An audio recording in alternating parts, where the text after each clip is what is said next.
del simposio Filosofía y Pueblos Indígenas, que va a tratar sobre problemas de la conquista. Y va a iniciar su presentación el doctor Francisco Piñón. Él es profesor titular de la UAM Iztapalapa, fundador del Centro de Estudios Antonio Gramsci, investigador nacional nivel 2, con una amplísima obra de filosofía política. Y bueno, no me extiendo.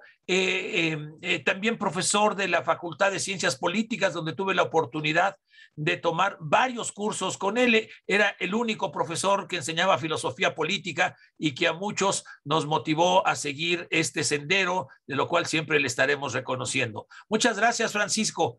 Es tuya la palabra. Y la doctora Senia nos va a hacer favor de moderarnos. Gracias. Bien. Gracias a los que me invitaron, en especial al doctor Ambrosio, que además es culpable de casi obligarme de una manera muy fraternal a que escribiese una temática que es exactamente central, la polémica sobre el derecho natural en la conquista. Gracias, Ambrosio, de esta presión. Ya está el manuscrito, me están pidiendo tu prólogo, así que en este momento te lo estoy recordando. Pues bien. Ya está el prólogo. Perfecto, perfecto. ¿Qué había detrás? Y en eso voy a ser muy claro y muy preciso. Dentro de lo que se discutió, se reflexionó antes de la conquista española y obviamente y sobre todo en la gran escuela de Salamanca. Ese es el tema. Los contenidos doctrinarios, mentales, que se discutieron frente a un nuevo mundo que ya estaba descubierto y que había demasiados intereses. Simplemente los reyes católicos, el Papa, les concedió a los reyes católicos 42 millones de hectáreas que por presiones del rey de Portugal, que preguntaba dónde está el testamento que Dios les dio, se redujo a 35 millones. Había obviamente intereses económicos muy mundanos de por medio. Aparte la curiosidad, aparte la aventura, aparte también entre los evangelizadores, el deseo de conquistar, no la conquista de las llaves del reino y de los cielos, el espíritu franciscano de construir una Jerusalén celestial en América, porque ya Europa estaba cansada, ver ese cansancio también espiritual europeo que necesitaba respirarse. Ese espíritu franciscano que se va a ver sobre todo en la radicalidad pedagógica, evangélica de Alonso de la Vera Cruz, que el doctor Ambrosio ama tanto, y yo también. Pues bien, ¿qué hay detrás? ¿Cuáles son los contenidos doctrinarios de esa polémica? Por un lado estaba Francisco de Vitoria, el padre del derecho internacional. Por el otro, Ginés de Sepúlveda, Palacios Rubios. Detrás de Francisco de Vitoria, toda esa pléyade de teólogos, Melchor Cano y otros demasiado importantes, Domingo de Soto.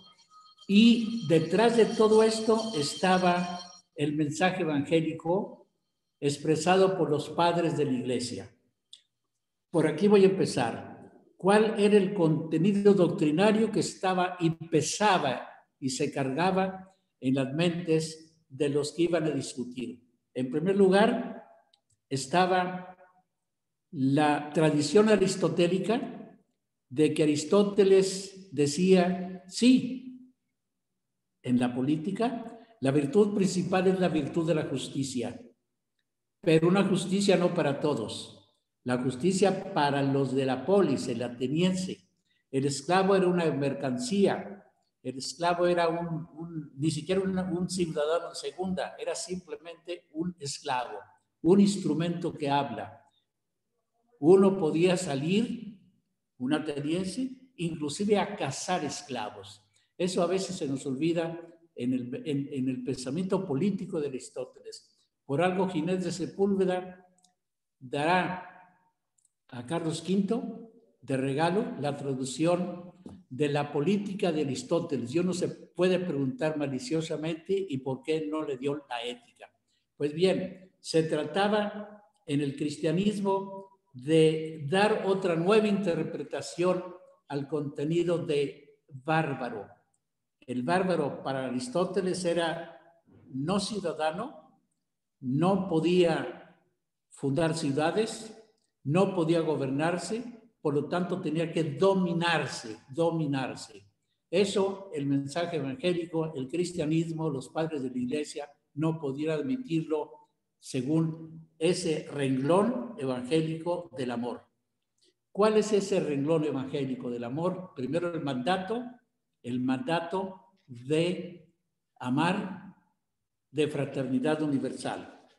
También estaba, ciertamente, atrás, ya una doctrina del derecho natural que lo podía expresar, por ejemplo, Tertuliano ya convertido, el Tertuliano que decía, acentuaba de este derecho natural que estaba grabado en la naturaleza. Y el texto, un mismo hombre hay en todos los pueblos, solo el nombre es distinto. Un alma con diversas lenguas, un mismo aliento espiritual con los diversos tonos. Tertuliano sobre el testimonio del alma. Estaba también otro convertido, un jurista gallo. Leo la traducción. Se ve que cuidan societas de qual ocimur, etcétera, etcétera, en latín. La traducción sería, sin embargo, esta sociedad de la cual hablamos, es decir, aquella que se constituye por consenso, es de derecho de gentes. Además, es en cuanto a la luz natural de la razón para todos los hombres. Como vemos aquí, estos textos de Tertuliano y de Gallo no hacían sino conservar y ampliar el concepto de ley natural que estaba en los estoicos griegos, donde había una igualdad entre lo que dice la razón y la naturaleza, lo que grita la razón conformado también por la naturaleza. Pues bien, todo esto estaba también combinándose con la doctrina que venía en el Evangelio de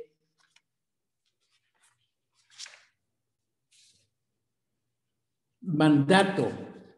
San Pablo, por ejemplo, ya decía en la carta de los Romanos, capítulo 2, versículo 14, los gentiles que no tienen ley escrita, obviamente, hacen por razón natural lo que manda la ley.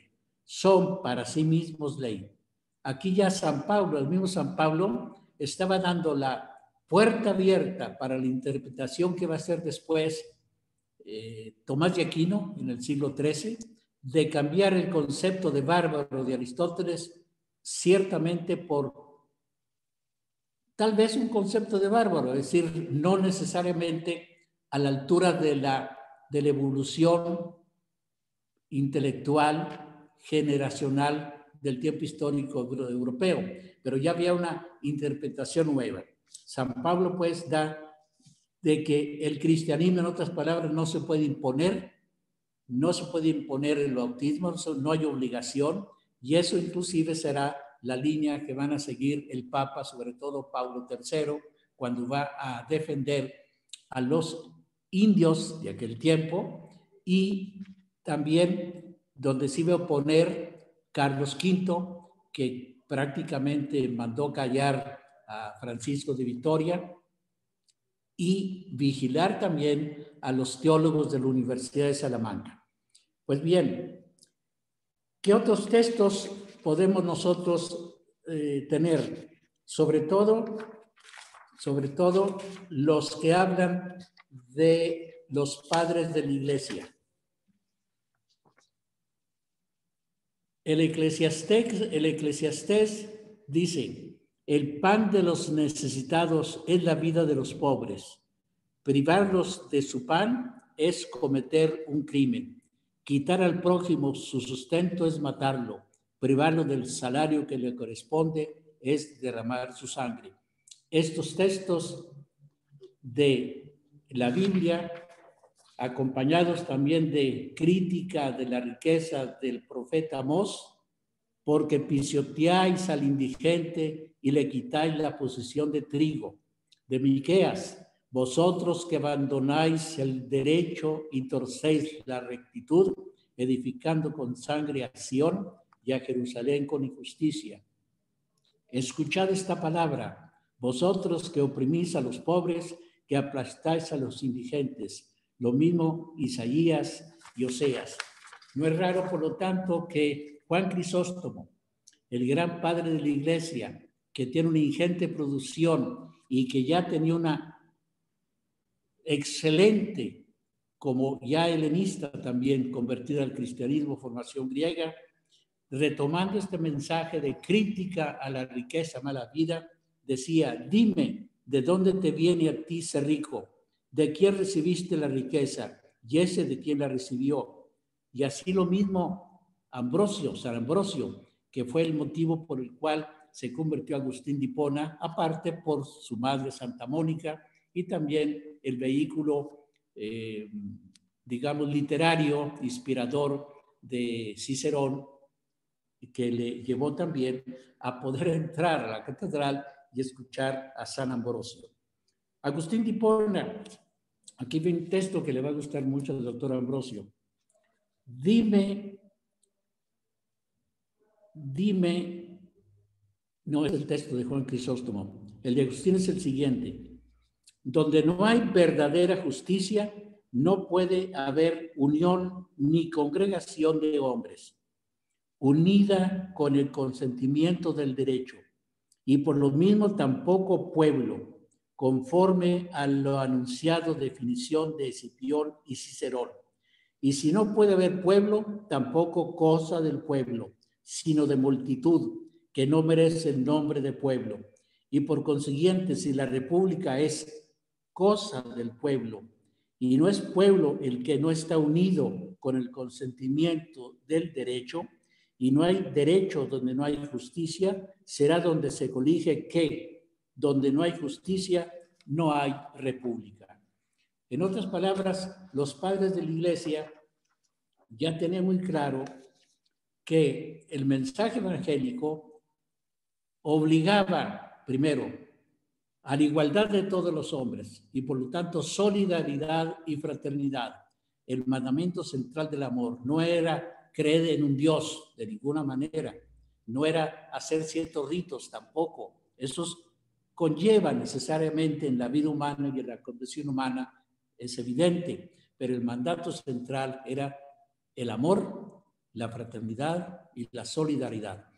Por algo Habermas, que llegó tarde al estudio serio del fenómeno de la religión o a darle su importancia, fue hasta 2003, y eso por los contactos de sus conversaciones con Ratzinger primero y después con Johannes Metzen, llegó a la conclusión de que la modernidad tiene tres principios importantes. La modernidad: la libertad, la solidaridad y la fraternidad.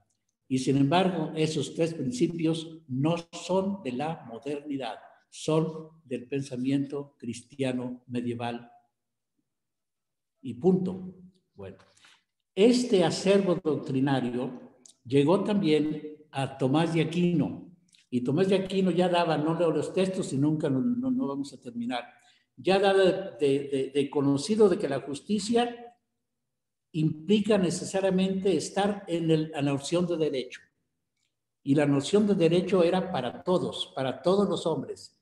Implicaba también que la virtud es un hábito, siguiendo Aristóteles, una virtud de un hábito que significa parte mirar para el otro, para los demás, es decir, vivir en comunidad. Tomás de Aquino legaría esto mismo al siglo XIV, y además ya daba por terminado con esto la crítica a la burocracia, a la administración mundana, para rescatar ciertamente el pensamiento cristiano. ¿Cuál era el contenido doctrinario de esos primeros teólogos que estaban en las universidades. Acordémonos que la universidad es creación medieval, a partir del siglo XII. ¿Cuál era el contenido doctrinario? Donde ya había ciencia del derecho, en Pavía, en Bolonia, en París. Es el siguiente. Lo sintetizaría el célebre Baldo de Ubaldis. Baldo de Ubaldis nos daría que el derecho, lo justo, es una obra de igualdad, donde está también la justicia, sobre todo la justicia. Ideas que ya había dado Tomás de Aquino. Una ratio debite es quo constituido ratio justicia. Una razón debido por la cual se constituye la justicia. Son ideas de Tomás de Aquino. La conciencia como criterio inmediato de verdad, ideas para Kant. La idea de bien como criterio de moralidad, que Kant no va a tener en ese sentido hasta la segunda parte de la fundamentación de la metafísica de las costumbres, pero no la primera. Y esta doctrina de Tomás de Aquino, que es bastante profunda y bastante amplia, se la va a pasar sobre todo a Baldo de Ubaldis, teólogo, siglo XIV. Jus descendit ides nascitur a justitia, co justitia non stalius quam res boni et equitas, ergo si sunt connexa, jus sine causa nasci non potes. Lo dije en su lengua porque es demasiado importante, donde ya se sintetiza prácticamente la jurisprudencia moderna. Estoy hablando plena Edad Media. Traduzco. La justicia no es otra cosa que la justicia desciende, es decir, nace de la justicia. El derecho desciende, es decir, nace de la justicia, porque la justicia no es otra cosa que equidad y sentido del bien. Y el derecho es además el arte del bien y la equidad. Luego, si están identificados, el derecho sin esa causa no puede existir. Ya estaba prácticamente lo mejor de Rawls, lo mejor de Habermas y compañía. Aquí, en plena Edad Media, siglo XIV. Esto mismo va a surtir la mente, por ejemplo, de un Erasmo de Rotterdam, de un Campanella, de un Moro, y de un Moro sobre todo que va a darnos una crítica al gobierno inglés, pero una crítica al gobierno inglés donde ya es una crítica a las injusticias y una crítica también, pues ya piensa un gobierno donde no es la apropiación de los bienes de la mayoría. Nos da una definición que prácticamente es la definición de Estado burgués que va a dar Carlos Marx, imagínense. Quedam conspiratio divitum de suis commodis rei publice nomine tituloque tractantium. Una cierta conspiración de ricos que, en nombre de la República y de sus títulos, solo piensan en sus beneficios. Obviamente aquí está un Carlos Marx anunciado. Como ven, la idea central de Marx, no de los marxistas, de Marx, hay que siempre distinguir, es una idea eminentemente del cristianismo. Lean, por favor, los libros de Porfirio Miranda a este respecto. Pues bien, este es el contenido doctrinario que surgió las mentes de los teólogos de la Universidad de Salamanca, y es natural que sometiesen a crítica la conquista. Mérito, ciertamente, de los reyes de España, permitir e inclusive poner en discusión si era lícita la conquista, cosa que no hicieron los ingleses. Y obviamente se verá después en América. Diferente será la colonización norteamericana, de América del Norte, diferente también la colonización española. Obviamente que harán lo posible ciertos escritores ingleses en la Leyenda Negra, usando textos de Bartolomé de las Casas, que en el primer escrito, por su pasión, por su polémica, obviamente exageraba ciertos datos normales en aquel tiempo y normales también en un hombre apasionado como Bartolomé de las Casas. Pero en la segunda escritura, que es la historia de las Indias, ahí ya hay un método histórico bastante serio, donde ya no exagera, dice exactamente sí, que hubo rapiña, hubo encomenderos que merecieron ciertamente la réplica de Antonio de Montesinos de una crítica radical a la injusticia que estaban cometiendo con la encomienda. Será la radicalidad también de Alonso de la Veracruz, el célebre primer profesor de filosofía en América, en la Universidad Pontificia, donde ya retomará la misma radicalidad que viene en los textos bíblicos. No está diciendo nada nuevo, simplemente aplicando la doctrina evangélica. Se verá, por lo tanto, que tuvieron enemigos acérrimos en Ginés de Sepúlveda, Francisco de Vitoria, Palacios Rubios, y obviamente la oposición de los que defendían el imperio. El imperio era el de Carlos V, un imperio universal que también fracasó. En cambio, la idea universal de catolicidad o la idea universal de fraternidad, de fundar una iglesia, ahí sí entraba el espíritu franciscano. También Alonso de la Veracruz. Es decir, hacer una comunidad, una nueva Jerusalén celestial. Por eso se oponen a los diezmos, definitivamente, sobre todo los franciscanos. Tenemos que entender, por lo tanto, que sí, de condición humana estaban también los pleitos entre regulares y seculares. De condición humana también estaban los pleitos entre los mismos regulares entre sí, ¿no? Eso es normal. Léase después la lucha del obispo Palafox en Puebla con los jesuitas. Léase también todavía hoy la lucha entre regulares y seculares y irregulares entre sí. Es decir, la condición humana de tener esta finitud del tiempo. Discúlpeme, y hablando del tiempo, 2 minutos, por favor, para concluir. Eso es exactamente el contenido doctrinario que yo quise poner a discusión aquí y a reflexión, porque se nos olvida. ¿Hubo puntos luminosos en América? Sí, lo dice Silvio Zavala. Detrás de la evangelización estaba la cruz, cierto, estaba la espada. ¿Cuál pesó más? Es decir, eso es ya reflexión histórica, sociológica que tenemos que hacer. Pero hay una diferencia.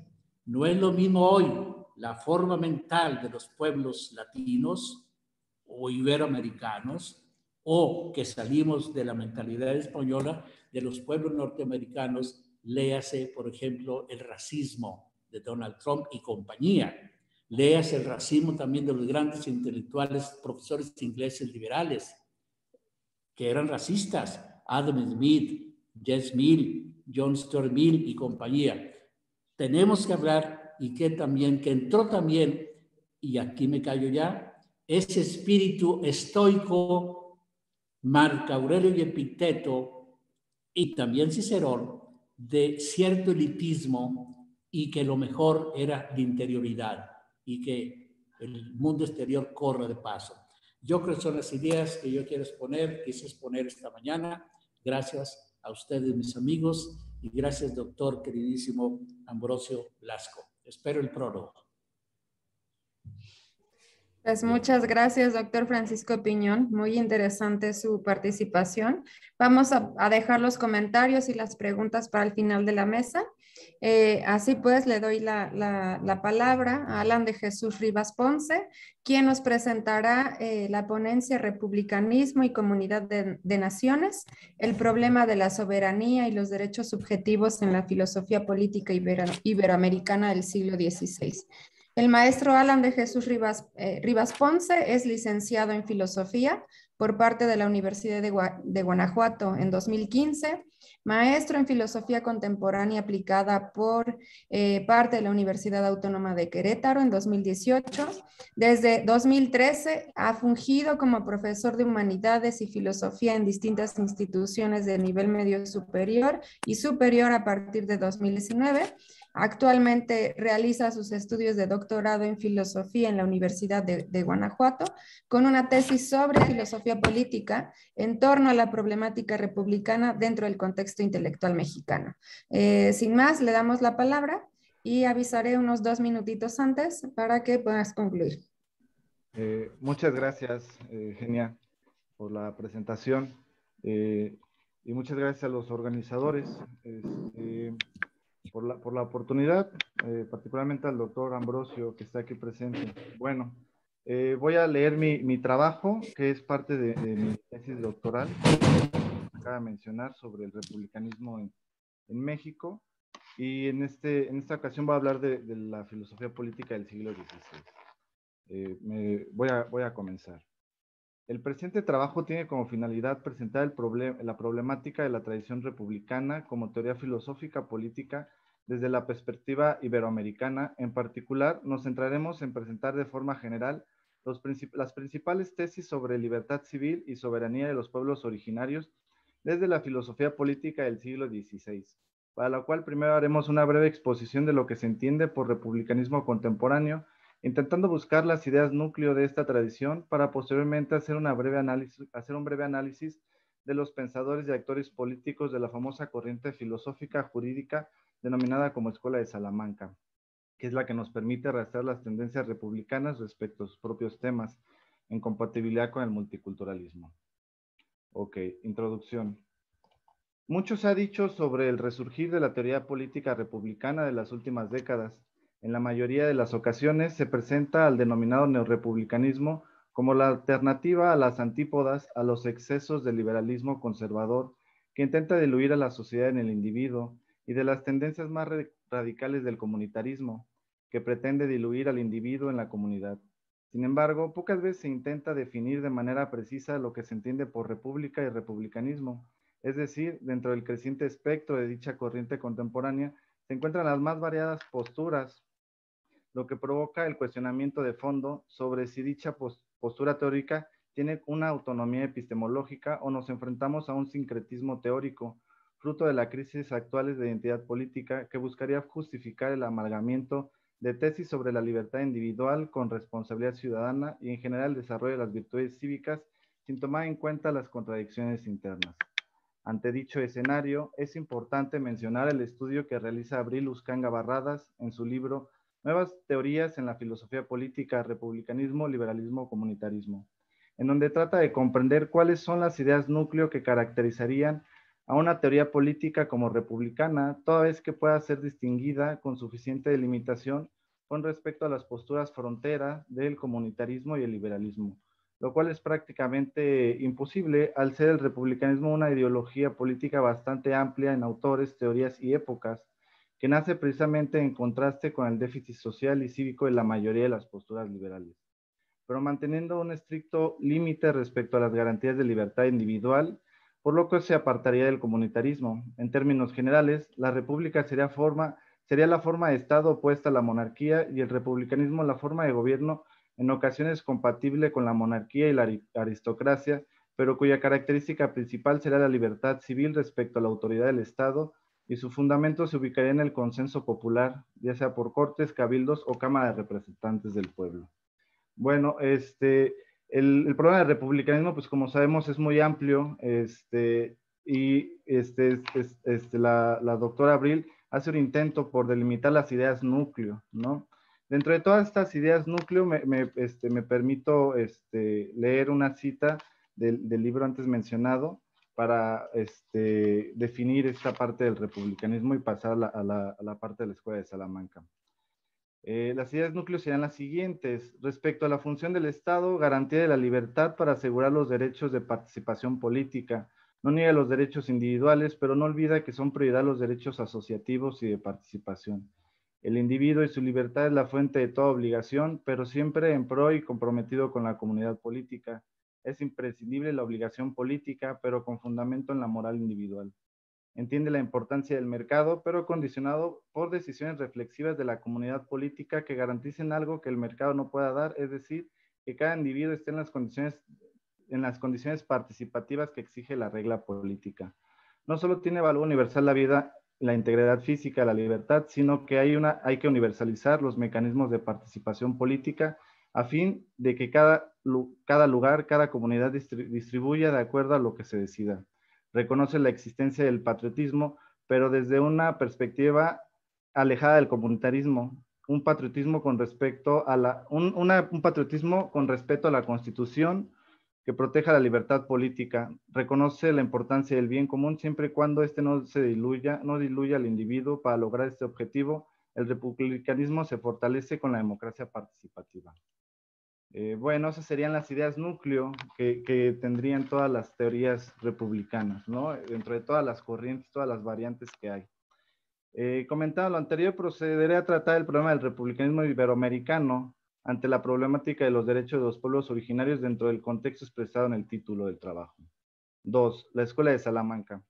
A finales de la Edad Media y durante la época del Renacimiento español, la Universidad de Salamanca fue uno de los centros del saber científicos y humanísticos más importantes del orbe. En dicho centro universitario existió una asimilación y desarrollo tanto del nominalismo de Guillermo de Ockham, de la escolástica tomista, el humanismo de Guillermo de Rotterdam y los aires de la Contrarreforma y el Concilio de Trento. Es importante aclarar que en filosofía se le llama Escuela de Salamanca a la doctrina filosófica jurídica desarrollada por Francisco de Vitoria y Domingo de Soto. Es decir, la fundación de esta corriente data desde el momento en que Francisco de Vitoria comienza su cátedra en dicha institución, al ser el primero en sintetizar el conocimiento medieval, asimilar los nuevos aires del humanismo renacentista y dar una respuesta científica, una respuesta científica de la época, esto es, filosófica, teológica y jurídica, de la situación política en la que se encontraba la corona española en relación con las civilizaciones del Nuevo Mundo.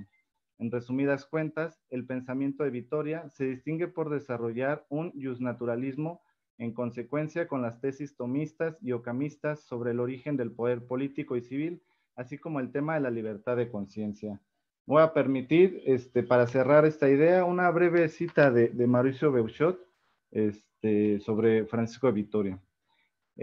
Al respecto, el humanismo que hizo de Francisco de Vitoria, el humanismo lo hizo valorar la dignidad humana, el nominalismo le dio el aprecio por el individuo, manifestado en su uso de los derechos subjetivos o individuales, y el tomismo lo centró en la ley natural, que es universal, y así pensó en derechos naturales subjetivos, que eran propios de individuos humanos por naturaleza, es decir, de los derechos humanos a manera universal. Cierro cita.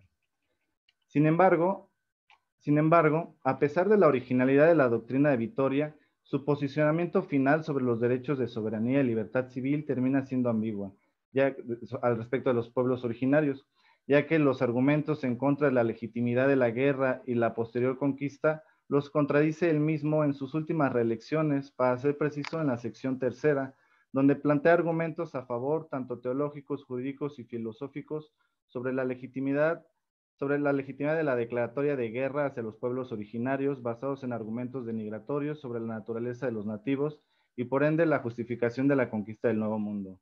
La explicación más comentada a este respecto es el ambiente de hostigamiento y censura por parte del emperador Carlos V. Para resumir esta idea, voy a hacer una cita de Mario Sotelo Ruiz, de su libro Crítica de la Razón Imperial, un texto actualizado sobre la filosofía de Bartolomé de las Casas. Abro cita. Las razones académicas para explicar tal viraje no son del todo claras. Tal vez sea válido acudir a otro tipo de causas, por ejemplo, a poseer una personalidad débil que le hizo aceptar las presiones políticas para que transformara la orientación de su filosofía. Esa parece ser la hipótesis de Carmen Rovira, quien atribuye a su excesiva prudencia lo que hiciere desdecirse a veces de lo afirmado, por ser contrario a la ideología político-moral del poder imperial español, lo que debió provocar notorias crisis en su pensamiento. De manera paralela, también pudo haber influido el clima de censura, por lo cual fue prohibida la circulación del Sublime Deus, ¿no? Del mismo Papa. Ok. Muy bien. Algo muy diferente va a suceder, cierro cita, perdón. algo muy diferente va a suceder con los continuadores del justnaturalismo salmantino, elaborado desde la experiencia de la colonización y evangelización del Nuevo Mundo, como es el caso de Bartolomé de las Casas y Alonso de la Veracruz, quienes no se van a inhibir por el ambiente de censura y los conflictos provocados contra fuertes intereses de grupos con poder político y económico, como los encomenderos y comerciantes, como fueron los encomenderos y comerciantes, y los grupos de gran influencia cultural y religiosa, como altos ministros y clérigos a favor de la expansión colonial. Serán ellos, las Casas y de la Veracruz, quienes lleven hasta sus últimas consecuencias el desarrollo teológico, jurídico y filosófico del llamado Sócrates español, es decir, de Vitoria.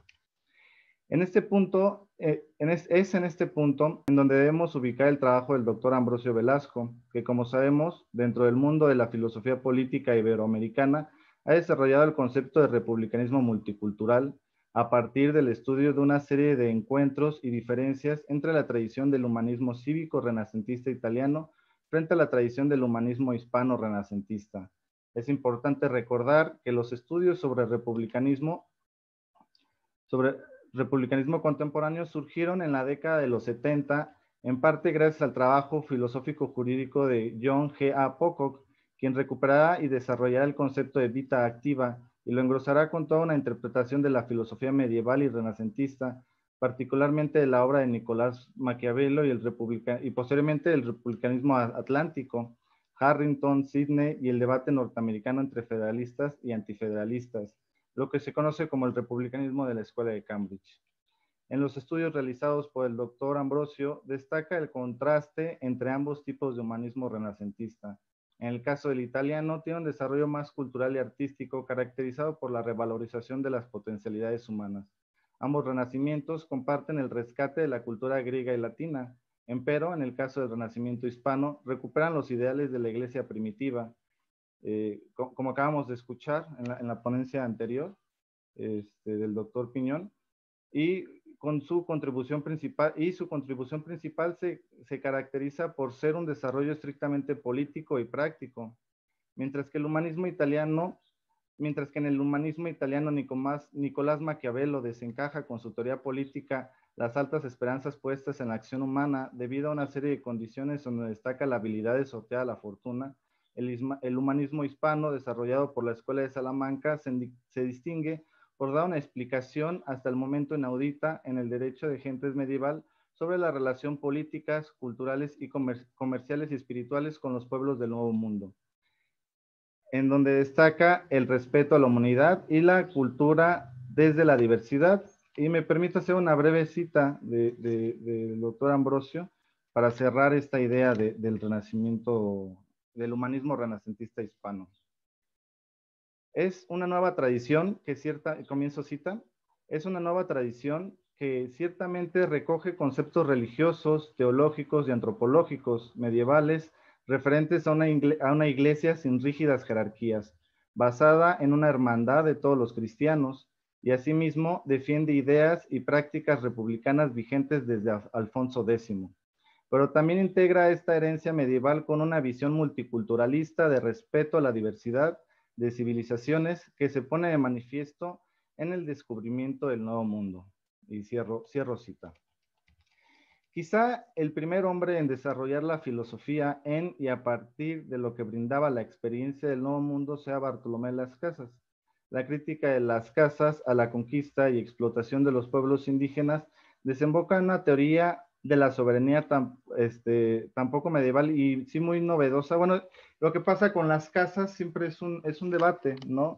En efecto, es el desarrollo de la neoescolástica, como hemos mencionado. Sin embargo, este mismo desarrollo pues tiene nociones muy modernas, ¿no? Como también en relación a lo que se decía en la ponencia anterior, ¿no? Estos factores medievales que pasan, ¿no? Por modernos, por decirlo de alguna manera. Continúo la lectura. Que con algo de justicia se podría considerar a las casas como un gran federalista moderno, que por encima de las consideraciones políticas y hasta religiosas, se mantiene firme en la dignidad y voluntad ética y política de los pueblos originarios, sean cuales fueren sus usos y costumbres. como veremos a continuación, la filosofía política de las casas tiene como fundamento de legitimidad el consenso y el contrato social, por lo que no está de más relacionarlo con grandes contractualistas y justnaturalistas de Occidente, e incluso con autores y teorías altamente complejos como es la ética comunicativa de Habermas, para quien idealmente un consenso o contrato solamente es válido bajo las condiciones de libertad, voluntad y mediante el uso de la razón como única arma. Basta reflexionar lo dicho en el de único modo de atraer a los pueblos a la verdadera religión para corroborar estas afirmaciones. Voy a leer una cita de Bartolomé de las Casas, del único modo, en donde a propósito de temas de retórica está citando a San Agustín, ¿no? A San Agustín y a Marco Tulio Cicerón, para explicar cómo debe de ser la conversión de los pueblos indígenas, de los pueblos originarios. Es decir, que no puede ser a la fuerza, no puede ser a partir de la violencia, de los golpes, sino por razones, ¿no? Me permito, me voy a permitir leer la siguiente cita de Bartolomé de las Casas. He aquí como también San Agustín es del sentir que el maestro o predicador de la verdad o quien quiera que tenga el cargo de enseñar debe ganarse el ánimo de sus oyentes, debe hacerlos benévolos, dóciles y atentos, de instruirlos, deleitarlos y convencerlos, lo que no demuestra otra cosa, sino que el modo de enseñar, invitar y atraer a los hombres a la fe pura y a la verdadera religión debe ser necesariamente un modo que con razones persuada al entendimiento y con delicadeza mueva y atraiga la voluntad. Cierro cita, ¿no? Como lo plantea David Brading en El Orbe Indiano, las intenciones del viaje de Colón hacia el Atlántico fue abrir rutas comerciales con la India y la posibilidad de evangelizar dicha nación antes de la llegada del fin de los tiempos. Una vez que se hizo contacto con los territorios de las Antillas, el Papa Alejandro VI escribió las famosas bulas Intercetera Eximiae Devotionis Dudum Sicium, bueno, las bulas, ¿no? En latín, en 1643, en donde les concede a los reyes Fernando de Aragón e Isabel de Castilla la potestad de los reinos de todo el orbe recién contactado, como un plan de la providencia para la realización de la evangelización de todas aquellas personas. Las Casas no solamente va a ser uno de los principales críticos de las pretensiones terrenales del Papa en términos teológicos políticos, sino que también es el principal crítico del genocidio y los abusos de los conquistadores en el Nuevo Mundo. A él se le atribuye el origen de la famosa leyenda negra de España, utilizada política y culturalmente por las potencias enemigas. Para el padre Las Casas, la única razón por la que sería válida la presencia hispana en el Nuevo Mundo es por la razón de evangelizar a los nativos. Vale la pena recordar que el ideal de evangelización de Las Casas tenía que ser por medio del convencimiento y el buen ejemplo. Incluso estaba en contra de los bautizos masivos, aunque fuesen pacíficos, como los realizados por Toribio de Benavente. Como la mayoría de los integrantes de la Escuela de Salamanca, Las Casas es sin duda una de las referencias del republicanismo multicultural, basándose en una explicación racional sobre el origen del poder político que se encuentra en cada persona y en la comunidad y que es cedido de manera voluntaria a un grupo o persona para la administración de la sociedad en relación siempre al bien común. La administración que converja al principio del bien común o de no garantizar la libertad de los ciudadanos por medio de las leyes justas corre el riesgo de que le retiren el poder civil y se practiquen las revueltas y hasta los tiranicidios. Bueno, esta es una característica que comparten prácticamente todos los integrantes de la Escuela de Salamanca. Es la cuestión del derecho natural heredada de Tomás de Aquino, ¿no? En donde está permitido, ¿no? En pro del bienestar común y basados en la libertad civil, los tiranicidios y las revueltas sociales, ¿no? Pero más allá del problema de la soberanía, Las Casas, por ser hombre de su tiempo, reconoce una necesidad no impuesta de comerciar, evangelizar, pero también de compartir los conocimientos alcanzados por los europeos, por lo que propone un sistema de confederaciones en el que se mantenga la autonomía de los pueblos originarios, pero con un protectorado hispano, siempre y cuando lo acepten de manera pacífica y voluntaria, aceptando los beneficios que mutuamente se pudieron haber otorgado. Me permito, para justificar esta idea, me permito leer otra cita del libro de Crítica de la Razón Imperial de Mario Sotelo Ruiz. Disculpe la interrupción, 2 minutos, por favor, para concluir. Ok, entonces omito la cita y paso a las conclusiones. Ante los problemas actuales en que vivimos en países en desarrollo, como el caso de México, que atraviesa por una crisis prolongada de violencia extrema, desigualdad socioeconómica y falta de reconocimiento pleno, materializado en representación de las autoridades de los pueblos indígenas en la construcción de la nación, el republicanismo contemporáneo presenta, y en su vertiente multiculturalista, se presenta como una atractiva alternativa ante los problemas actuales de nuestra nación multicultural. El problema es que tanto el tema del republicanismo como el tema del indigenismo son dos espectros culturales muy amplios que tienen una larga trayectoria en autores, en épocas, en corrientes. El delimitarlo sería la tarea, ¿no? De nosotros los investigadores que tenemos este interés en estos temas.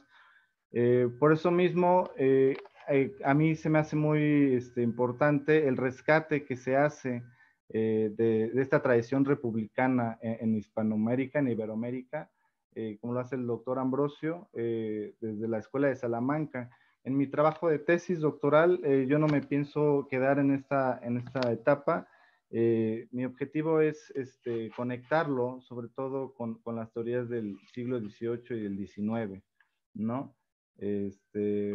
Para lo cual, afortunadamente, pues sí hay una continuidad entre la Escuela de Salamanca, particularmente Las Casas, con autores republicanos como Fray Servando Teresa de Mier, ¿no? Y bueno, para concluyo que es necesario seguir ahondando en esta tradición política del republicanismo y adaptarla a las necesidades de nuestro contexto histórico y de nuestro contexto actual, ¿no? Eso sería todo. Muchas gracias. Pues muchas gracias, Alan. Vamos a guardar las preguntas, comentarios al final también de la mesa.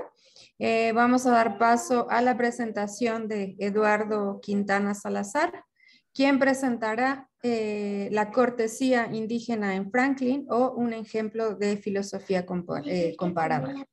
Es el maestro Eduardo Quintana. Es profesor de tiempo completo en el Departamento de Filosofía, es profesor PRODEP y responsable del Cuerpo Académico de Cibernética, Erótica, Filosofía, Teología y Ciencias Sociales de la Universidad de Guadalajara. Sin más, le damos la bienvenida y le aviso también 2 minutos antes para que pueda ir concluyendo. Bienvenido y muchas gracias. Muchas gracias. Muchas gracias y también agradezco a la Asociación Filosófica porque a pesar de la situación de la pandemia, estamos aquí presentes. Y una disculpa por no haber estado en las otras mesas, pero voy saliendo del bicho. A mediados de septiembre me dio coronavirus a pesar de la vacuna. Entonces, no he estado en todas las sesiones, no nomás de esta mesa, sino de otras, porque me canso muy pronto. Ya voy saliendo, pero todavía tiene sus estragos. Entonces, una sola vacuna no sirve. No sé si 2 o 3, pero no sirve.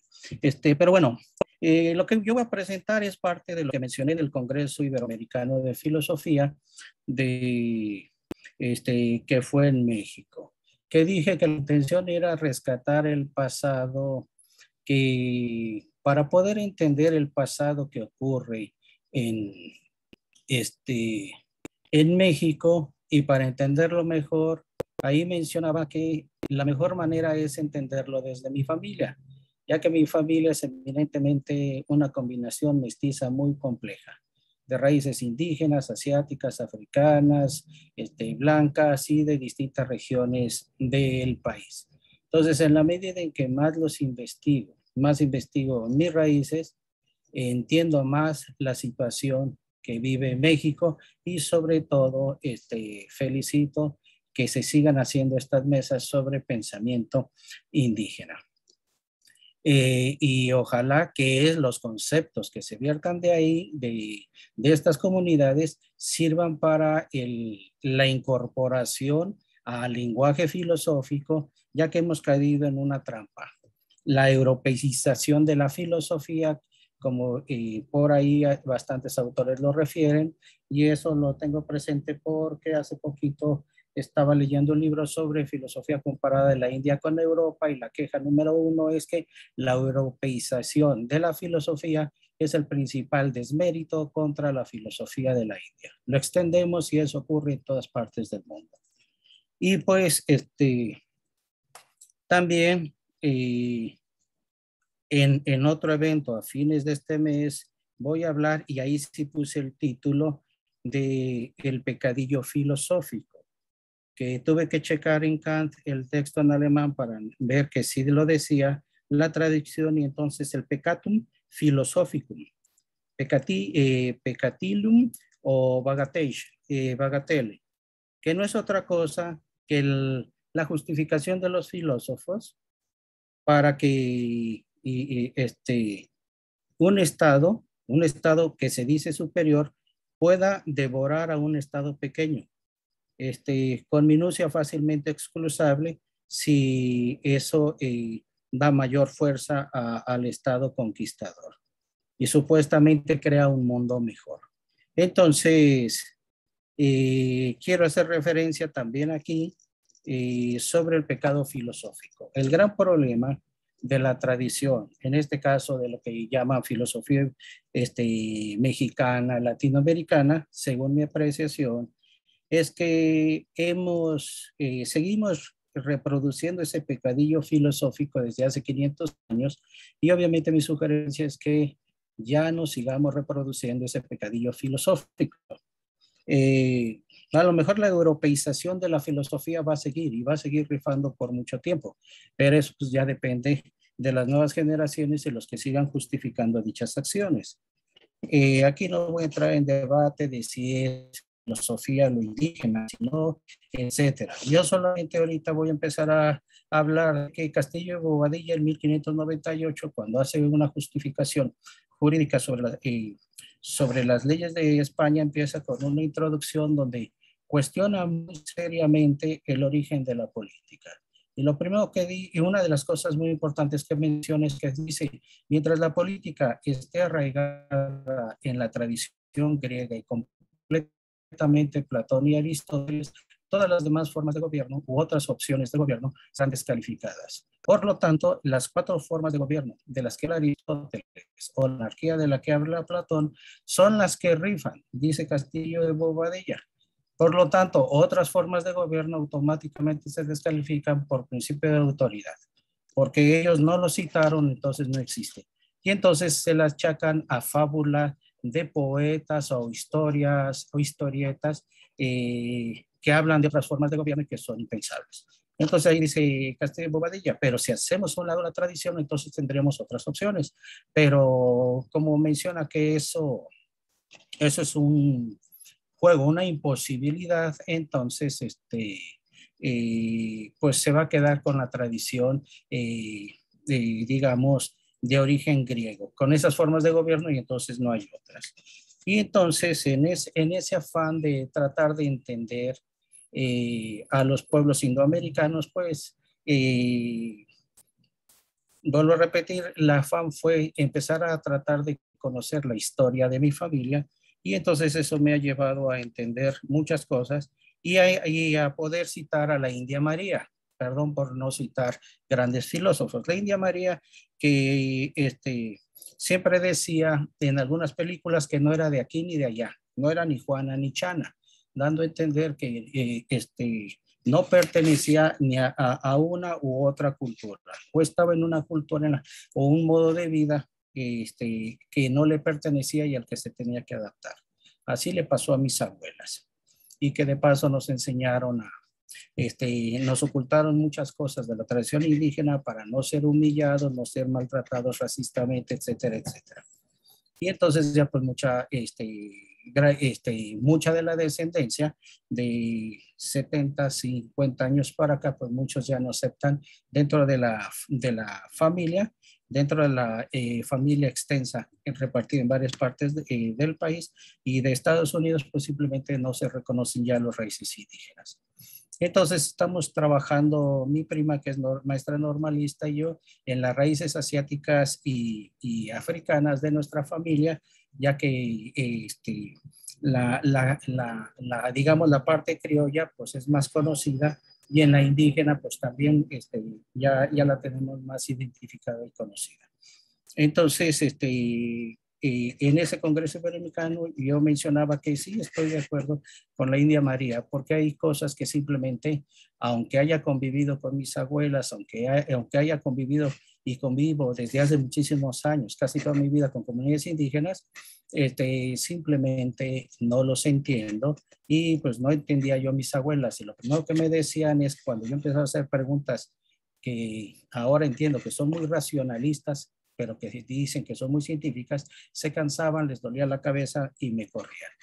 Y me decían que sí me explicaban las cosas, pero yo no entendía, porque siempre era a través de historias, de anécdotas, de pláticas muy triviales, y simplemente eso yo no lo entendía.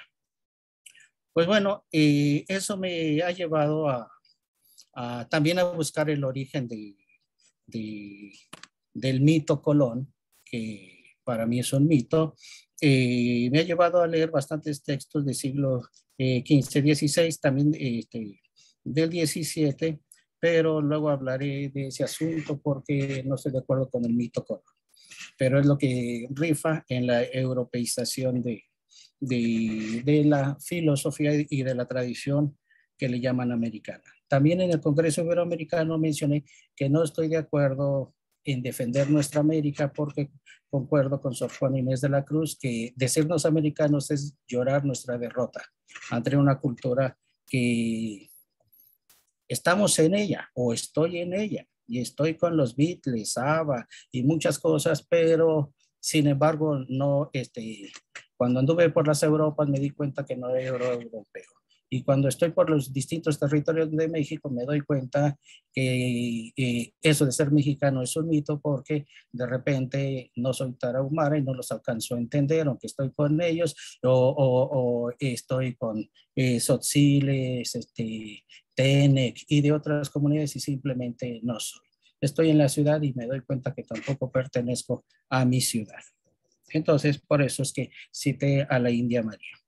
Y pues me interesó Benjamin Franklin por dos detalles. Uno, 1784 Kant escribe que es la Ilustración. Y ese mismo año, Franklin escribió observaciones sobre los salvajes de la América del Norte. Para mí este texto de Franklin debería de tener la misma importancia y el mismo valor que se le suele dar al texto de Kant. Pero bueno, los pecadillos filosóficos hacen que hagamos a un lado textos como este. Para mí, la comparación de ambos en términos de ahorita de lo que se hablaba de teoría política suena muy, muy interesante. La versión, obviamente, Porrual lo tiene en la autobiografía, en los textos de Franklin. Yo revisé varios textos, pero el primero que me encontré era el de 1843, y por eso en el resumen de la ponencia ahí lo pongo. Yo no voy a juzgar a Benjamin Franklin y si, como algunos dicen, es inventado o no el texto. A mí solamente me sirve de pretexto para plantear una forma de gobierno, una forma organizacional distinta. Y pues Franklin dice que hay que reflexionar de por qué le llamamos salvajes de entrada a los, incluso su texto, o por lo menos la traducción de 1843 dice así textualmente salvajes, dice a los pueblos de América del Norte. Y dice, solo por tener costumbres diferentes a los valores británicos y europeos, nomás por eso les decimos salvajes, apliques eso a todo el continente. Además, menciona que de entrada el inmigrante se siente superior, se siente la neta del planeta. Entonces, y se asumen con esa superioridad política. Y con esa superioridad política, pues literalmente arrasaron por los modelos políticos o formas de gobierno en todo el continente.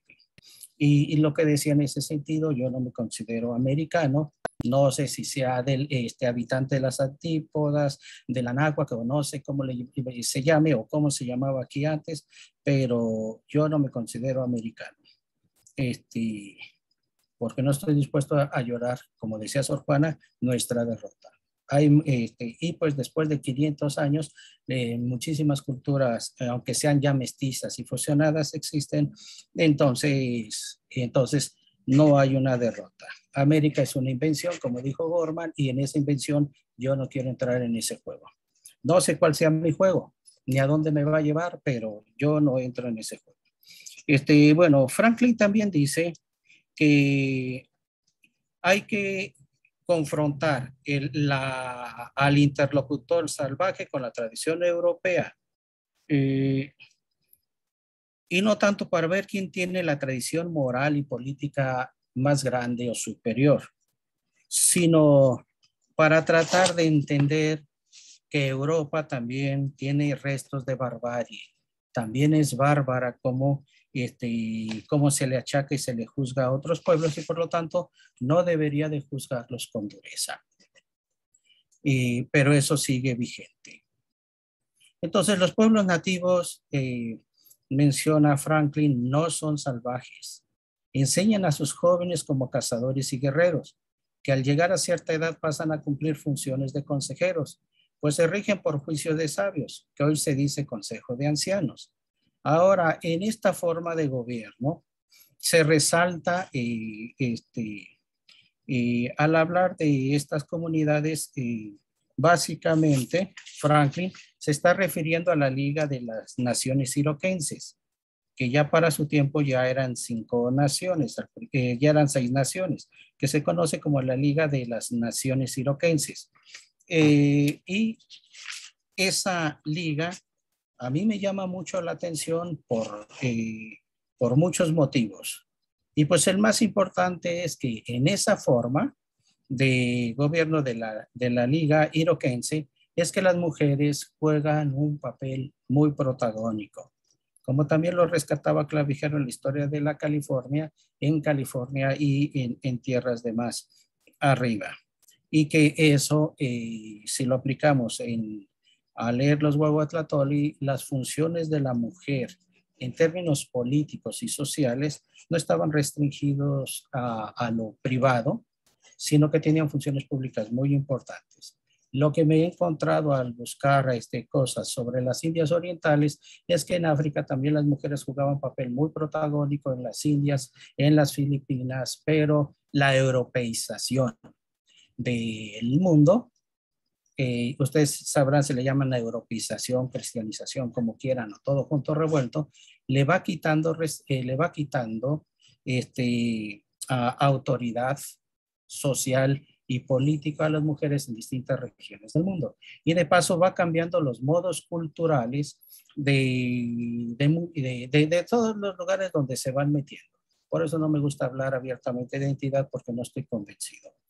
Una de las cosas, recuerdo haber leído un texto de fines del siglo XV, principios del XVI, que refería a las Indias Orientales, y ahorita no recuerdo el autor, nomás sé que es portugués, y hacía referencia a un contraste muy violento que él encontraba entre los árabes, en las comunidades musulmanes conservadores que había visto, y que luego en las islas asiáticas de las Filipinas y alrededor decía que andaban completamente desnudos hombres y mujeres, y siendo musulmanes entonces recibió una violencia muy grande en cuanto a que son de una religión pero se comportan completamente distintos, sus formas organizacionales son completamente distintas. Resaltaba eso, y pues obviamente en la medida en que se va expandiendo esa europeización o el espíritu de la historia en Hegel o como quieran llamarle, entonces va restringiendo mucho las formas organizacionales de distintos pueblos. En este caso, el pretexto es hablar de los iroquenses, y en esos pues simplemente se va a ir quitando, como vuelvo a repetir, autoridad a las mujeres y se les va a ir sometiendo a la europeización, y por lo tanto irles quitando todos sus derechos. Que en el caso de la Liga de las Naciones iroquenses es terrible, porque la base fundamental de su organización estaba precisamente en las mujeres.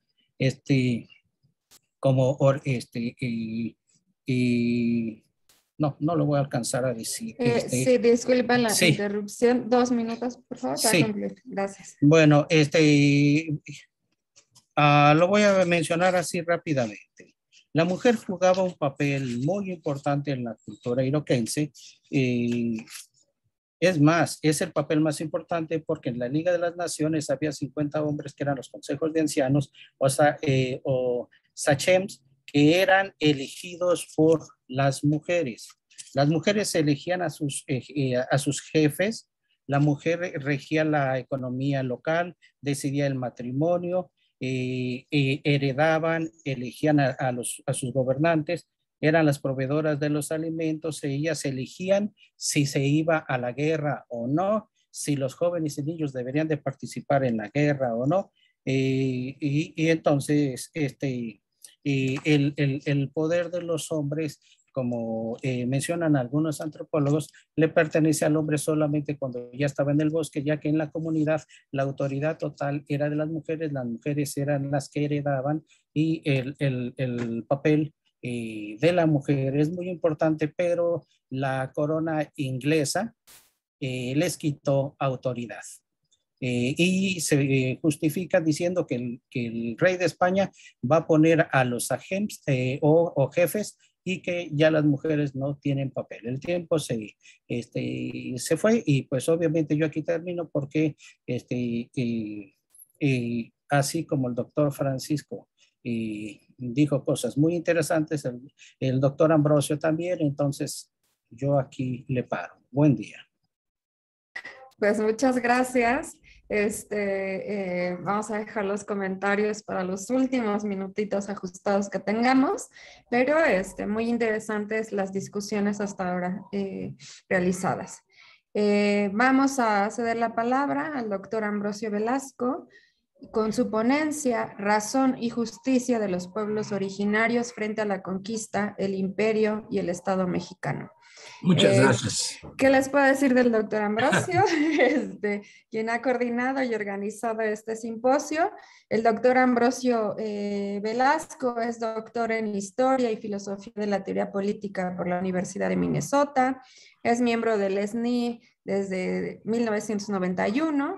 Es investigador titular C en el Instituto de Investigaciones Filosóficas, y bueno, entre sus publicaciones son muchas las que tiene respecto a multiculturalismo, republicanismo, y sin más le doy la palabra, doctor. Muchas gracias, doctora Xenia Rueda. Pues han sido muy interesantes. He apuntado mucho de las 3 ponencias de los doctores Francisco, Eduardo Quintana y Alan de Jesús. Muy interesantes. Muchas gracias.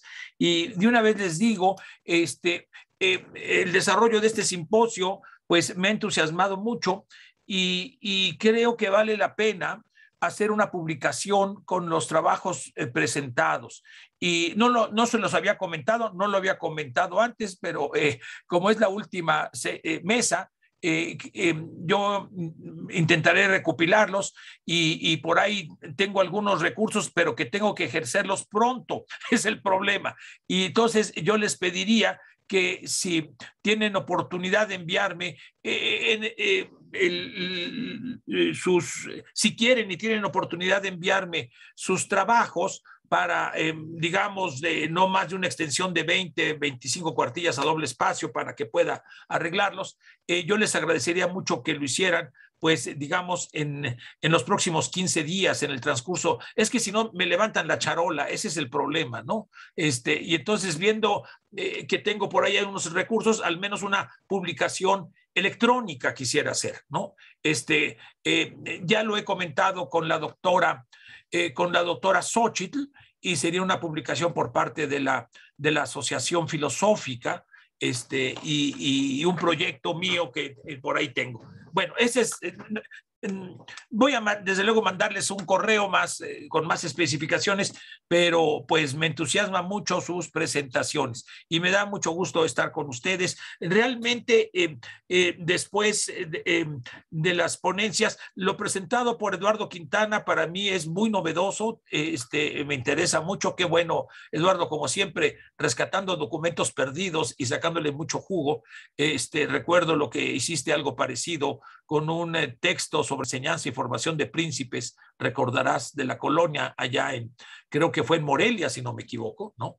Ya hace 8 años, ya no sé cuántos años, y siempre, y bueno, a Eduardo, como no hablamos, te rogaría a ver si me hablas o hablamos, porque yo estoy tremendamente impactado por lo que ha sucedido en el Colegio de Morelos, y no nos vamos a dejar, así como dices que no te das por vencido con América, y yo también digo que no tenemos que darnos por vencidos con esta, bueno, ya sabes, platicamos pronto, por favor, porque 3 tesis doctorales terminadas excelentes están paradas por la burocracia, entre ellas la tuya, por la burocracia del Colegio de Morelos. Perdón por tomar y tomar unos minutos, pero es muy urgente.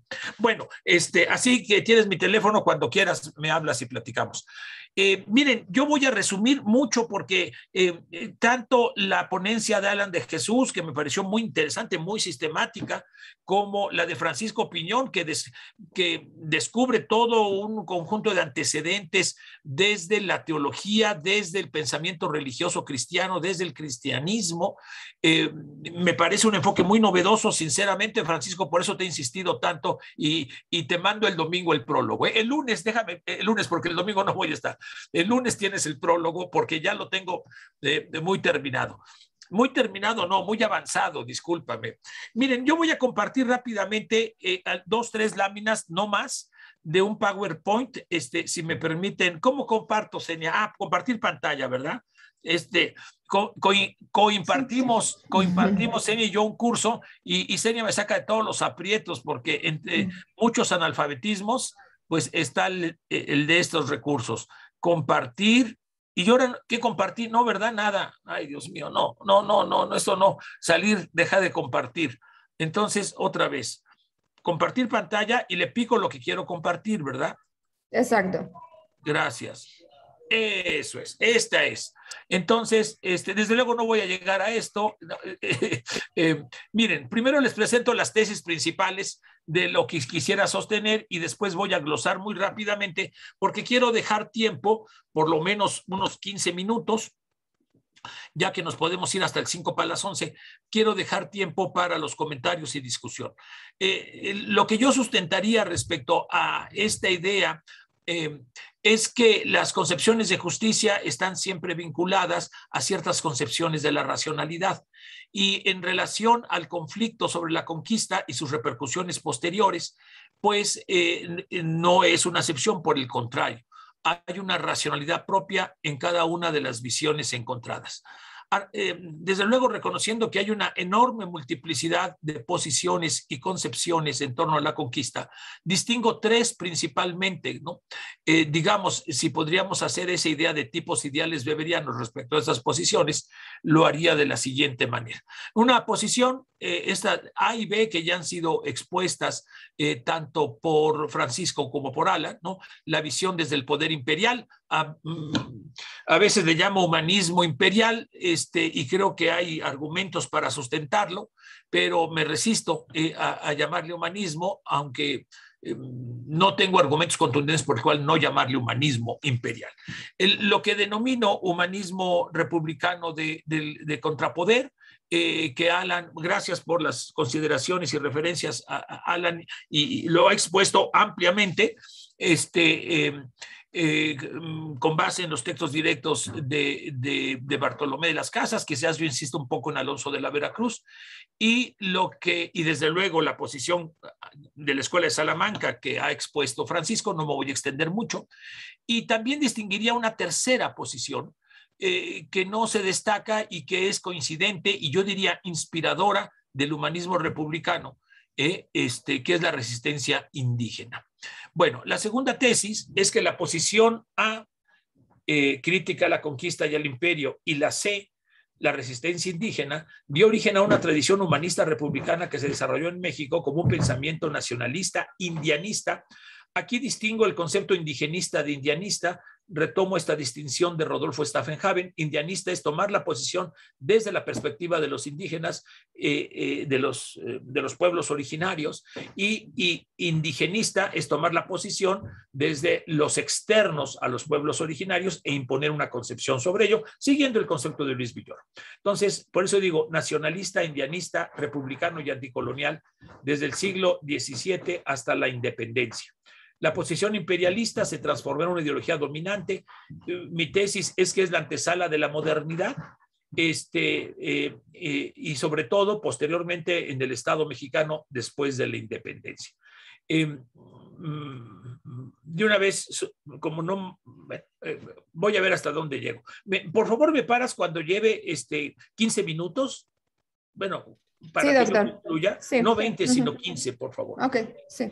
La tercera tesis es que filósofos humanistas como Villoro, González Casanova, León Portilla comparten presupuestos y desarrollan tesis y argumentos análogos a los humanistas del siglo XVI y a la resistencia indígena en contra de la dominación neocolonial. Por algo, pues, tanto Villoro como González Casanova han sido nombrados por el STLN comandantes, ¿verdad? El comandante Don Luis y el comandante Contreras, a Pablo González Casanova. Por algo será el comandante Contreras. Los tres representan un resurgimiento del compromiso indiano, de la tradición del humanismo republicano, y pertenecen al que se originó hace 500 años y con transformaciones continúa vigente como tradición de contrapoder. Bueno, este es el argumento básico, no lo voy a desarrollar todo. Me interesaría sobre todo empezar por lo que se ha planteado menos, que es la posición indianista. Perdón, la resistencia indígena. Primero, una observación de Christian Duverger en este libro tan interesante, La conversión de los indios en la Nueva España. Y miren lo que dice Duverger. México prehispánico fue ocupado durante su historia por grupos humanos muy diversos y con frecuencia muy heterogéneos. Luego, la tradición mesoamericana vigila que los vencedores no destruyan las creencias de los vencidos. Esto es una práctica de las conquistas y expansiones internas antes de la llegada de los españoles, sino que las asimile, ¿no? Muy diferente a la óptica y a la perspectiva europea que imponen y aplastan, sobre todo a partir de la Reconquista y a partir de toda esta lucha de exterminio contra la diversidad cultural a partir del finales del siglo XV y principios del siglo XVI. Entonces, no destruyan las creencias de los vencidos, sino que las asimilen. Las viejas costumbres en general se conservan junto con las nuevas, y la religión de los predecesores es asimilada cuidadosamente en el culto de los recién llegados. La filosofía prehispánica ignora el principio de la tabula rasa, que es fundamental a la epistemología moderna.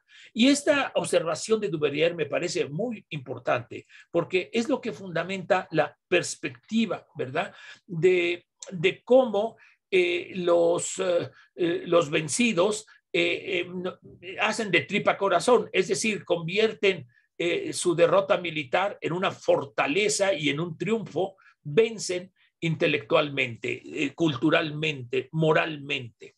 Y aquí me refiero como un ícono de esta actitud de apropiación que no es privativa de la Malinche, sino, como estamos viendo, de las culturas prehispánicas, ¿no? En la figura de la Malinche. Y me refiero tanto, no voy a leer más que lo de Bolívar Echeverría, a Margot Glantz y a Bolívar Echeverría. Me parece muy importante porque Margot aquí plantea claramente a la Malinche de ninguna manera como una traidora, ni como una servidora, ni esclava de Cortés, sino con su astucia y su proyecto propio. En realidad, con estos dichos que le gustan a Eduardo, yo diría entre Gavilán y Paloma, la Gavilán fue la Malinche y el Palomo fue Cortés. Este es un poco la interpretación de Margot Glantz. Pero me refiero y desarrollo más, cito, quiero decir nada más, no desarrollo, la de Bolívar Echeverría. La figura derrotada de Malinche histórica pone de relieve la miseria de los vencedores. El enclaustramiento en lo propio, originario, auténtico e inalienable fue para España y Portugal, y digamos para toda Europa, el mejor camino al desastre, a la destrucción del otro y a la autodestrucción. Y nos recuerda al contrario que el abrirse es la mejor manera de afirmarse, que la mezcla es el verdadero modo de la historia y la cultura y el método espontáneo que es necesario dejar en libertad de esa inaplazable universalización concreta de lo humano. Retomo, esta es la estrategia de resistencia y al final de cuentas de triunfo cultural, intelectual, moral de los indígenas que persiste hasta ahora. Quiero, por otra parte, referirme a la fortaleza de cómo la derrota militar no implica la derrota humana de los indígenas. Y aquí, más allá de las discusiones recientes de Federico Navarrete, de que también los tlaxcaltecas fueron conquistadores, cosa que yo no acepto, es decir, una cosa es que hayan sido decisivos para la derrota de los mexicas y otra cosa es que y que en ese sentido fueron vencedores sobre los mexicas, pero no fueron conquistadores. Y me refiero ahora pues a los vencidos por los mexicas, perdón, por los indios aliados y por Cortés. Esta es una parte de los diálogos indígenas, entre 12 sacerdotes nahuas, entre no sé cuántos sacerdotes nahuas y los 12 misioneros franciscanos en los coloquios y doctrina cristiana que se verificaron y llevaron a cabo en 1524. Es una de las principales controversias fuertísimas directamente con los indígenas, de las pocas que hay, y que posteriormente, décadas después, Bernardino de Sahagún y sus colaboradores indígenas rescató y transcribió en los coloquios de doctrina cristiana.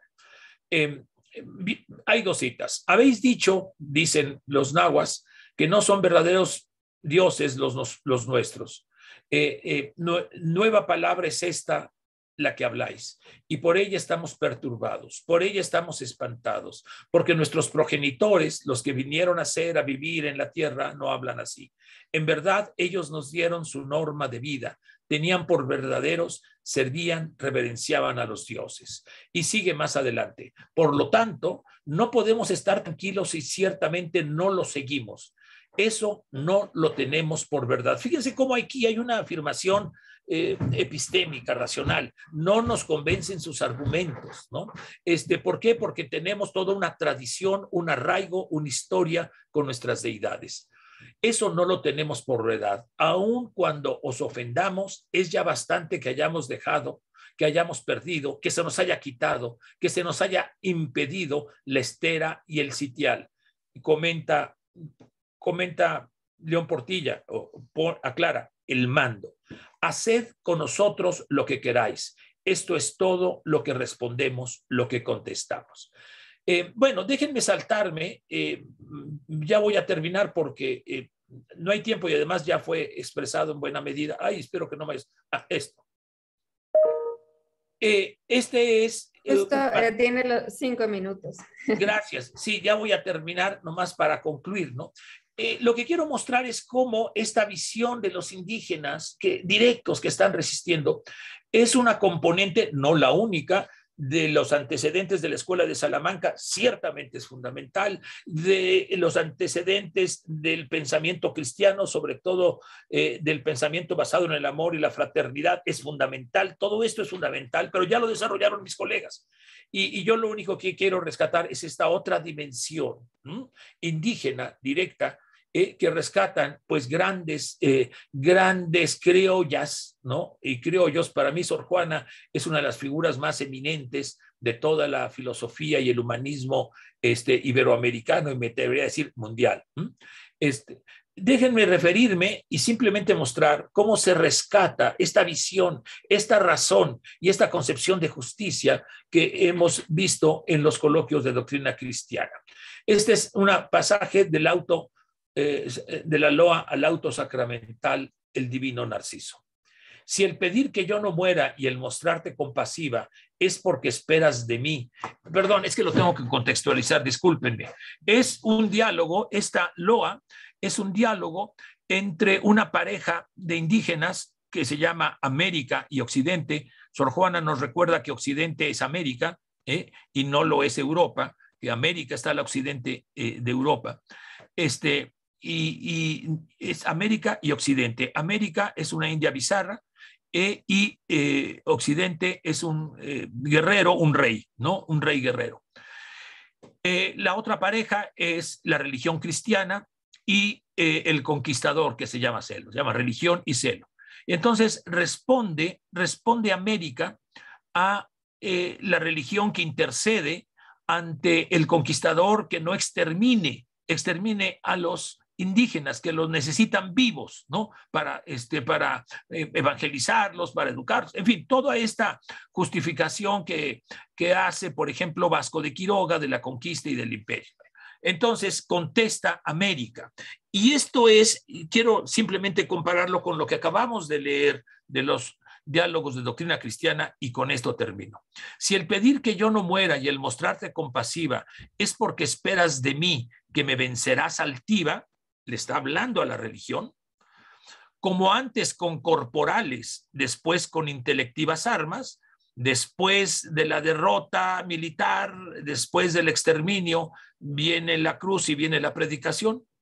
Contesta: estás engañada, le dice a la religión, pues aunque lloro cautiva mi libertad, y aquí viene esto que coincido con Eduardo, mi albedrío con libertad más crecida adorará mis deidades. Bueno, esto también es una refutación contundente a aquellos que afirman o piensan que Sor Juana no es crítica, no representa una visión crítica del poder colonial. Es de las criollas más críticas y radicales. Bueno, con termino, porque ya, traía desde luego una exposición mucho más amplia, pero como siempre muy ambiciosa, y como ya ha sido expuesto por mis colegas Alan y Francisco, ya no quisiera abundar más, sino simplemente mostrar esta otra componente directa del pensamiento, de la concepción de la racionalidad y de la justicia indígena de resistencia, que se integra a la tradición salmantina, se entrega al humanismo salmantino para crear una tradición de humanismo republicano propio. Muchas gracias. Pues muchas gracias, doctor Ambrosio, con su intervención y la participación que hasta ahora hemos realizado. No sé si alguno de los mismos ponentes quiere realizar una pregunta. Nos quedan 5 minutitos, a lo mejor alguna precisión que quieran hacer entre ustedes, porque desde luego están interrelacionadas las ponencias de ustedes.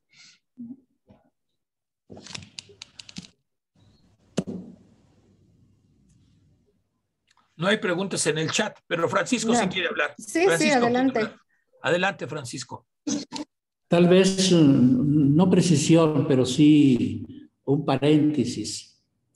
Tal vez para Alan, cuando en la tercera reelección Francisco de Vitoria de alguna manera calla, no es que se someta a todo lo que pensaba Carlos V, simplemente creo yo que se pone en el tiempo histórico de un imperio y ve los males que estaba viendo él de los excesos de españoles en Perú, en Perú y en México.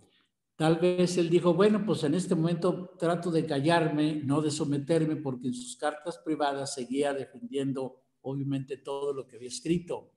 Es una precisión, no, es una especie para seguir indagando de qué manera tomó una posición de más tranquilidad del que escribe una historia en el cubículo, en la universidad. En cambio, Bartolomé y Alonso de la Veracruz eran obviamente militantes, evangelizadores que estaban exactamente en la trinchera. Tal vez para evitar mayores males, dio una especie de pausa, ¿no? Aunque él siguió pensando lo mismo en privado, de la misma manera que Kant se cayó de otra manera, obviamente, ante también los emperadores. Nomás era un comentario, pero estoy totalmente de acuerdo en eso. Gracias. Perfecto. Bueno, vamos a darle la palabra a Eduardo Quintana, un minutito, y concluye el doctor Ambrosio, por favor. Muy bien, gracias. Yo nomás quiero volver a repetir así rápido como especie de conclusión de la mesa. Obviamente la conclusión general la da el doctor Ambrosio, que ese pecadillo filosófico del que denuncia Kant, y es el que hemos en las academias, en las escuelas de ahora sí filosóficas de México y América Latina, seguimos reproduciendo. El pecadillo filosófico del que habla Kant es que los filósofos justificaron en su momento, en ese momento en que está creada la ilustración, pues que los pueblos mayores pueden conquistar a pueblos menores, a salvajes, y que creo que ese pecadillo filosófico, como dije al principio, lo tenemos que desterrar en nuestras reflexiones filosóficas y lo tenemos que tener presente para que no sigamos reproduciendo eso. Si no, nuestras mesas y coloquios de filosofía mexicana y pensamiento indígena van a seguir siendo solamente llamaradas de petate. El pecadillo filosófico lo tenemos que borrar y los que tenemos que ser críticos somos nosotros. Eso es todo, gracias. Una pregunta, más no, yo no pretendo hacer ninguna conclusión. Una pregunta para Eduardo. Y después un brevísimo comentario. La pregunta, Eduardo, es si hay algunos autores que sustentan que en Estados Unidos, desde los Founding Fathers y también, en este caso, Franklin, leyeron a Bartolomé Las Casas, conocían esta tradición crítica salmantina, ¿no? Y posiblemente la pregunta es si consideras que esta revaloración de los indígenas por parte de Franklin puede tener una influencia de esa tradición. Y dos, ese documento que presentaste, si es público o si hay algún acceso, me parece muy, muy relevante, porque por ahí puede haber una hipótesis de cómo también esta tradición del humanismo republicano iberoamericano influye en Estados Unidos, y no solo la tradición florentina a la que ya hizo alusión Alan, ¿no? A través de la obra de Pocock. Esto sería una tesis pues muy novedosa por otra parte, ¿no? Esa es la pregunta. Y un comentario rapidísimo. Aquí estoy compartiendo con ustedes un esquemita en el que muestro la diversidad de posiciones que van desde los cronistas, los más radicales, y desde luego las bulas alejandrinas, que están a favor de la guerra y el imperio, posiciones incluyendo a Vasco de Quiroga, con diferentes matices. No es lo mismo Vasco de Quiroga que Sepúlveda, pero todos ellos están a favor de la guerra y del imperio. Posiciones intermedias que están a favor del imperio o reconocen la legitimidad del imperio y las bulas alejandrinas, pero no la guerra, como Matías de Paz, Montesinos y Las Casas. Hay que recordar también que Las Casas reconocen la validez de las bulas. Y la posición más radical, que es de Vitoria, con sus retracciones, pero también Soto y el más radical de todos, a mi manera de ver, Alonso de la Veracruz, que están en contra del imperio y de la guerra. Y destaco lo acertado de la observación de Alan de esta propuesta federalista, tanto de Alonso de la Veracruz como de Bartolomé de las Casas, que después será retomada por el Conde de Aranda y después por Simón Bolívar, y en fin, ahí hay una gran propuesta. Gracias, y me callo. Así rápido porque el tiempo está encima. Doctor Ambrosio, yo estoy trabajando en los iroquenses, principalmente porque su forma de gobierno es de un matriarcado. y la clave de su organización política para los acuerdos de paz son para mí muy importantes. Entonces, yo he estado trabajando esa propuesta porque encuentro mucha relación en las formas de organización indígena, donde las mujeres tenían mucha autoridad en distintas regiones del continente. Hace tiempo hice una presentación sobre lo que me encontré en la India y en las Filipinas, leyendo textos del siglo XV, XVI y XVII. Entonces me interesa rescatar que esa europeización le quitó el derecho a las mujeres, el derecho político a las mujeres en muchas culturas. Y en este caso, la iroquense me interesa muchísimo. Así es que una disculpa, pero puedo empezar a leer, ya que estoy en la época y en los archivos. Puedo buscar textos en referencia a ello. Y el texto del diálogo de la observación de los indígenas, le busco luego el dato de Porrúa, para que lo tenga ahí a la mano. Muchas gracias, Eduardo. Sí, pues muchas gracias. Muchísimas gracias a los ponentes. Concluimos el simposio. Alan quiere decir algo. Perdón, adelante, Alan. Gracias. Solamente quería agradecer el comentario, los comentarios que han dicho del doctor Ambrosio y de lo que acaba de mencionar el doctor Francisco, la precisión. Pues sí, en efecto, una de las particularidades del republicanismo pues es contextualizar los textos, ver las intenciones del hablante. En ese sentido, pues sí, hacer un trabajo, una interpretación hermenéutica sobre no solamente lo que se dice en la reelección, sino también las cartas y otros textos de Victoria para entender realmente por qué escribió, por qué se desdijo, ¿no? Gracias por la precisión, lo voy a tomar en cuenta. Excelente trabajo, Alan, adelante. Gracias, bueno, doctor. pues también el de Eduardo, y ya está. Este año aparece el libro de Francisco, que va a ser una gran contribución de Francisco Piñón sobre esta discusión. Senia, muchas gracias. Pues, muchas gracias a todos y los invitamos a la siguiente, a que continúen en el 20º Congreso Internacional de Filosofía. Ok, algo nos va a decir Francisco. No, nomás quería decir que a Alan, que a ver si nos comunicamos ahí a través de Ambrosio. O directamente, sí. Bueno. Okay. Gracias. Gracias a todos, felicidades, queridos amigos. Gracias, Senia. Gracias, Bruno. Okay.